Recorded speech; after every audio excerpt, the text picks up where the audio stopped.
आज तो चूल्हे से कितना ज्यादा धुआं हो रहा है, खाना बनाना दूभर हो गया है। शाम का पहर होता है। राखी अपनी गरीब टूटी फूटी सी झोपड़ी में चूल्हे पर बड़ी कठिनाइयों से खाना बना रही होती है, तो वहीं पड़ोस के बड़े बंगले में बर्थडे पार्टी चल रही थी। अमीर लोगों के पास कितना पैसा होता है, तभी वह जन्मदिन में भी लाखों का खर्चा लगा देते हैं।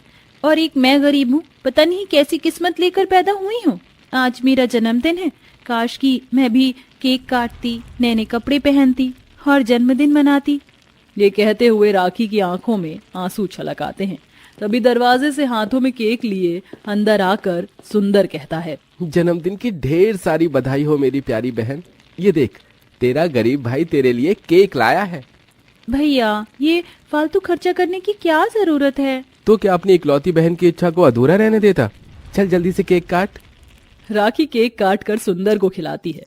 तभी उसका ध्यान उसके हाथ और कंधों पर लगे जख्मों पर जाता है। भैया, ये इतनी गहरी चोट कैसे लगी आपको? कुछ नहीं, तू चिंता मत कर राखी, जरा सा ही तो जख्म है। भैया, आपको मेरी कसम, सच क्यों नहीं कहते कि मेरे जन्मदिन का केक लाने के लिए आपको ये कीमत चुकानी पड़ी है? अपने गरीब भाई के मन में अपने लिए पिता जैसा स्नेह देखकर राखी बहुत रोती है। वहीं बिछौने पर पड़ी देवकी अपनी दोनों संतान को निहारे जा रही थी। ये कहानी गरीब सुंदर की है, जिसका बचपन उससे तब छीन गया जब 10 साल की उम्र में पिता की मौत हो गई। देवकी यह सदमा सह ना सकी और बीमारी के बिछौने पर आ गई। ऐसे में अपने बीमार माँ और मासूम बहन की परवरिश के लिए उस गरीब भाई ने खुद को मेहनत की भट्टी में झोंक दिया। अच्छा तू बैठ, आज तेरा जन्मदिन है, इसलिए तेरा भाई तेरा मनपसंद का पकवान दाल पूरी और खीर बनाएगा। रहने दीजिए भैया, चूल्हा धुआं देता है, मैं बना लूंगी। मैं बना रहा हूँ, तू बैठ। थोड़ी देर में सुंदर दाल पूरी खीर बनाकर हिचकिचाहट से भरकर परोसता है।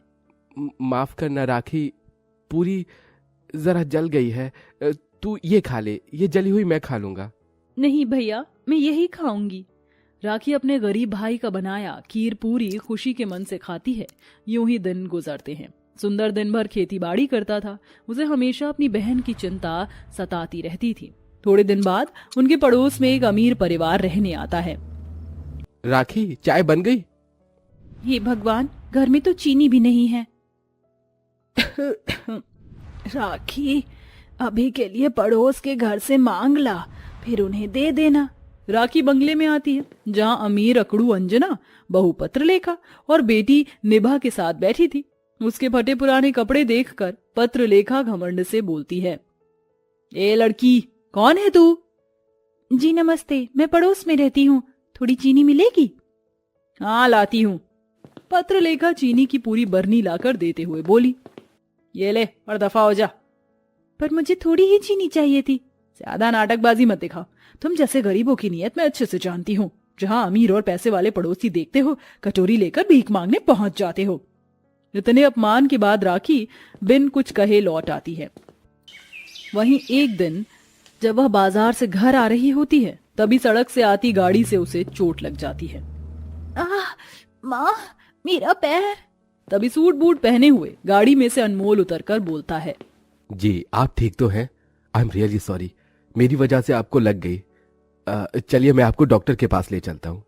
कोई बात नहीं, इसमें आपका कोई दोष नहीं, गलती किसी से भी हो सकती है। ये आप कह रही हैं, अगर कोई और होता तो अभी मुझसे पैसे ऐंठ लेता। बात पैसे की नहीं है, आपने मुझे आकर पूछ लिया, यही बहुत है। ये तो मेरा फर्ज था, कहिए तो मैं आपको कहीं छोड़ दूं? राखी गाड़ी में बैठकर घर आ जाती है। राखी का प्यारा सा बर्ताव अनमोल के दिल में जगह बना लेता है। साथ में जब वो देखता है कि राखी का गरीब घर उसके बंगले के पास था, तो वो खुश होता है। जिसके बाद अनमोल घर आकर अपने पिता हर्ष से शादी की बात करता है। आज तुमने अपने पिता का सीना गर्व से चौड़ा कर दिया। सीरियसली हर्ष, हो क्या गया है?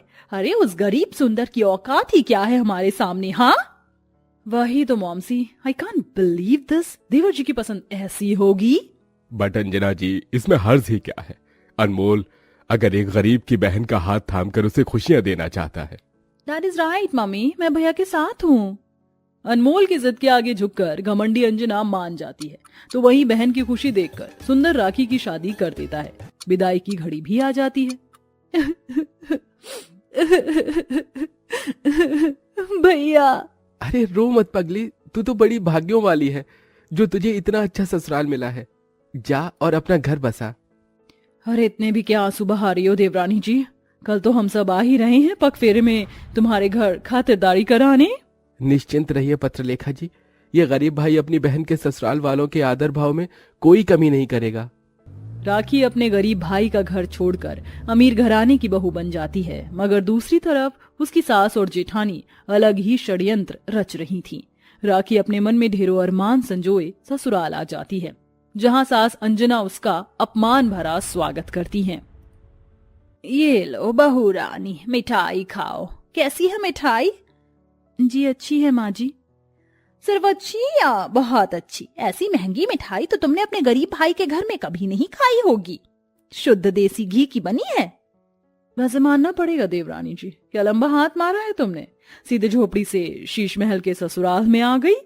ऐसा कहते हुए अंजना अपनी अमीरी का घमंड जताती है, तो वहीं पत्रलेखा भी ताने मारते पीछे नहीं हटती, जिससे राखी की आंखों में आंसू आ जाते हैं। तभी ननद निभा ने कहा, बस कीजिए माँ और भाभी, चलिए राखी भाभी। देखते देखते अगला दिन आ जाता है, जहां सुंदर दुविधा में था। बेटा, आज तेरी बहन के ससुराल वाले पहली बार आने वाले हैं। उनके लिए बाहर से नाश्ता पानी खरीद कर लिया। मेरे शरीर में सुख नहीं, वरना मैं खुद पकवान पूरी सब बनाती। माँ, जब तक राखी थी उसने घर की सारी जिम्मेदारियां संभाल रखी थी। आज इस भाई की बारी है। मैं राखी और उसके ससुराल वालों के लिए पकवान बनाकर ही खिलाऊंगा। अपनी बहन का सिर नहीं झुकने दूंगा। जहां अपने अमीर ससुराल वालों को तैयार होता देखकर राखी का मन दुविधा में डूबा था, वहीं गरीब भाई खुद चूल्हे की तपिश और धुएं में मन से पकवान बना रहा था। दही भल्ले बन गए, शाही पनीर, नान, पुलाव, गुलाब जामुन, ये सब बन गया। अब कचौड़ी तलनी है। सारी तैयारी कर बैठे वह गरीब भाई अपनी बहन और उसके अमीर ससुराल वालों के आने की बाट जोड़ता है। तो वहीं अंजना और पत्रलेखा मन में अपमान करने के अरमान से आती हैं, पर जब वह आकर देखती हैं तो रसोई भांति भांति के पकवानों से सजी हुई थी। माँ जी, बाबूजी, निभा बहन, आइए बैठिए ना। इस गरीब सुंदर ने तो इतने पकवान बनाकर रख दिए हैं जैसे होटल ही चलता हो। अंजना और सब जमीन पर बिछी चटाई पर बैठ जाते हैं, पर पत्रलेखा नहीं। पत्रलेखा जी, आप भी बैठिए। इस पर पत्रलेखा ऐंठ कर बोलती है, कहाँ बैठूं? इस झोपड़पट्टी में बैठने की जगह कहाँ है? सोफा तो दूर, एक कुर्सी भी नहीं है। बहु गरीब का दिल से किया गया स्वागत ही सब में बढ़कर होता है। बैठ जाओ। फिर सुंदर राखी और उसके ससुराल वालों को पकवान परोसता है। सब खुश मन से खाने लगते हैं। क्या बात है सुंदर भैया, यकीन हो ही नहीं रहा कि ये पकवान आपने बनाए हैं। दाल मखनी, पूरी, पुलाव, सब्जी सब एक नंबर बना है, और दही भल्ले सबसे लजीज हैं। धन्यवाद जमाई राजा। सचमुच सुंदर बेटा, हमने तो सोचा भी नहीं था कि हमारी इतनी अच्छी से खातिरदारी होगी। ये सुनकर पत्रलेखा फिर चिढ़ जाती है और पकवान की पूरी थाली को दूसती हुई बोली, पापा जी, इन्होंने 4 पकवान बनाकर क्या खिला तो दिए, मगर एक बार थाली की जात तो देखिए। हम चांदी के बर्तन में खाते हैं, ये तो पीतल भी नहीं, एल्यूमिनियम की थाली में पकवान परोसे हैं। अरे गरीब का खातिर भाव ऐसा ही होता है बहू। दोनों सास बहू की ऐसी अपमानजनक बातें सुनकर उस गरीब भाई का मन भर आता है।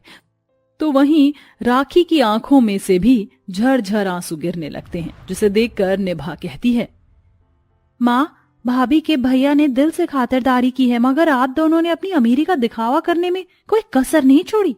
उन्होंने कितने प्यार से हमारे लिए ये सब कुछ बनाया है। अगर कल को मैं किसी गरीब घर में ब्याही जाती हूँ तो भी आप यही करेंगे? निभा की बातें दोनों को सोचने पर मजबूर कर देती हैं, जिसके बाद दोनों अपनी गलती की माफी मांगती हैं। सुंदर, मेरे बुरे बर्ताव के लिए मुझे माफ कर देना बेटा। इस बहन की भूल को भी माफ कर देना भैया। इसके बाद पूरा परिवार सुंदर की खातिरदारी के लिए धन्यवाद